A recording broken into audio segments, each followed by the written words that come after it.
தென்னிந்திய film chamber எனக்கு எதுவுமே செய்யல. சாப்பாட்டுக்கே வழி இல்ல அப்படின்னு நடிகர் மோகன் சர்மா சொன்னது எல்லாமே அப்பட்டமான பொய்ன்னு நடிகை குட்டி பத்மினி அவர்கள் குற்றச்சாட்டுகளை முன்வச்சிருக்காங்க. அதாவது போன வருஷம் தான் பிலிம் சேம்பர் சார்பா அவங்களுக்கு 2 லட்சம் ரூபாய் உதவித்தொகை கொடுத்தோம். பணத்தையும் வாங்கிட்டு யாரும் உதவலைன்னு பொய் சொல்றாரு.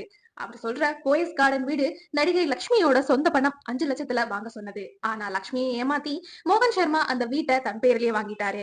லட்சுமியோட உழைப்ப சுருட்டினவரு தான் இந்த மோகன் சர்மா அப்படின்னு சொல்லியிருக்காங்க.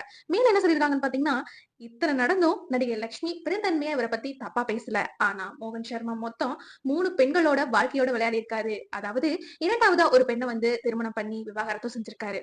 மூன்றாவதா பரதநாட்டிய கலைஞர் சாந்தியை கல்யாணம் பண்ணி அடிக்கடி அடிச்சு மிரட்டி பணம் கேட்டு சித்திரவதை செஞ்சதால அவங்களும் பிரிஞ்சு போயிட்டாங்களாம். சோ இப்ப சாப்பாட்டுக்கே வழி இல்லைன்னு சொல்றவரு 6,000 ரூபாய் செருப்பு போட்டுட்டு நாடகம் ஆடுறாரா?